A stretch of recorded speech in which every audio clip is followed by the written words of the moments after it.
Halo semuanya, Assalamualaikum warahmatullahi wabarakatuh. Sebelumnya, perkenalkan nama aku Elvira Paulina Azahra dengan NIM 240400084. Aku dari Rombel Kimia 2C. Nah, di video kali ini kita bakal bahas soal limbah logam berat di sungai dan gimana sih reaksi redoks bisa ngatasin masalah itu. Kita bakal kupas pelan-pelan, jadi stay tune ya.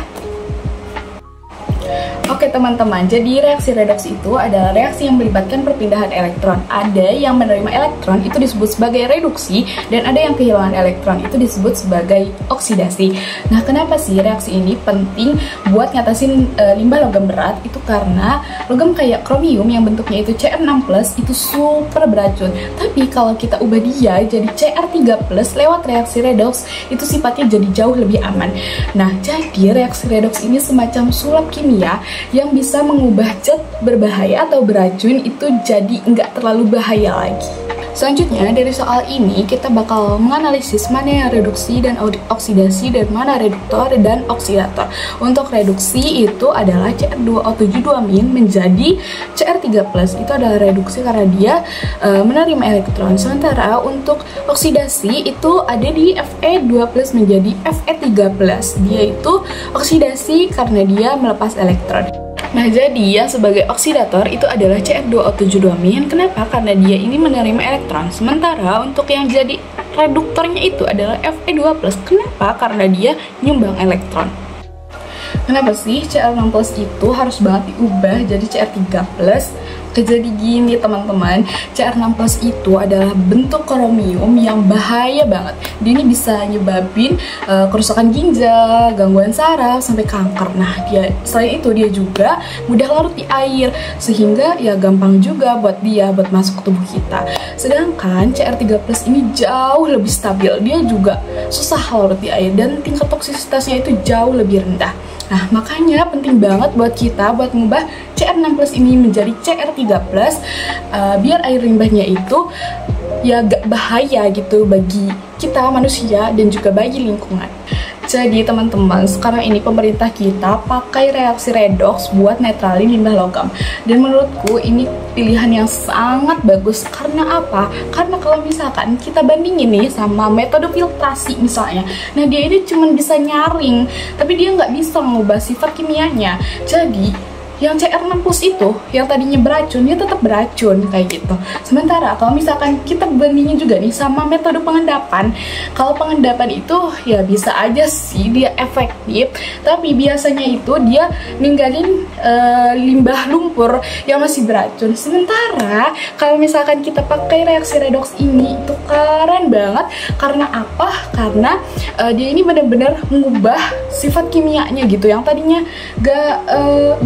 yang tadinya beracun jadi lebih aman. Terus selain itu juga kalau misalkan pakai reaksi redoks ini, itu dia murah. Terus selain itu efektif dan juga dia ini cocok buat skala besar. Oke, selanjutnya kita bakal bahas apa saja tahapan reaksi redoks yang bisa banget nih buat nurunin pencemaran logam di air sungai. Yang pertama ada identifikasi dulu logam beratnya, misalnya itu Cr6+ dari limbah industri logam atau elektronik.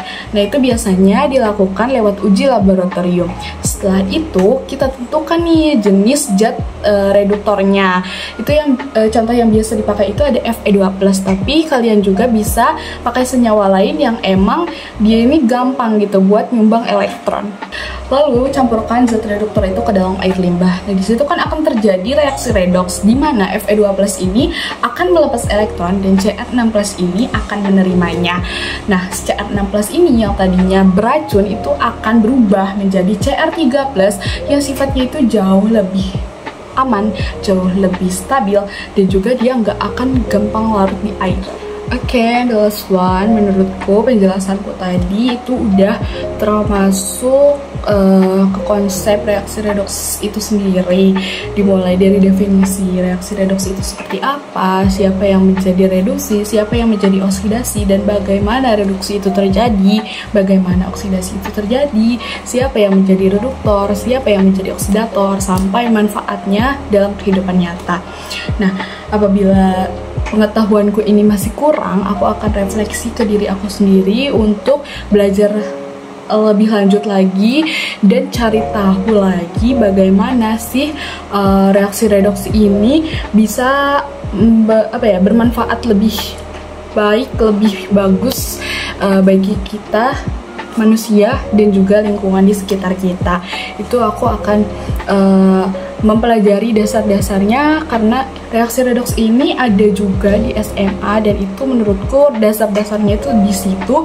Jadi aku bakal ngulang lagi kalau misalkan aku nggak tahu itu aku bakal belajar lagi seperti itu.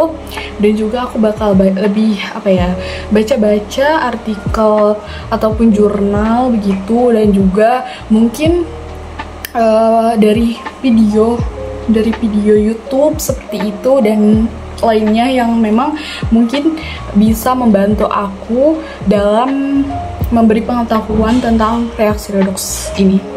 Oke guys, gak berasa ya udah di penghujung video aja. Mungkin segitu dulu penjelasanku tentang limbah logam berat dan reaksi redoks. Semoga bisa bantu kalian paham kenapa sih ilmu kimia itu penting banget buat lingkungan. Kalau misalkan kalian suka penjelasanku ini, jangan lupa share dan like ya videonya. Sampai jumpa di video-videoku berikutnya. Bye! Terima kasih sudah menonton.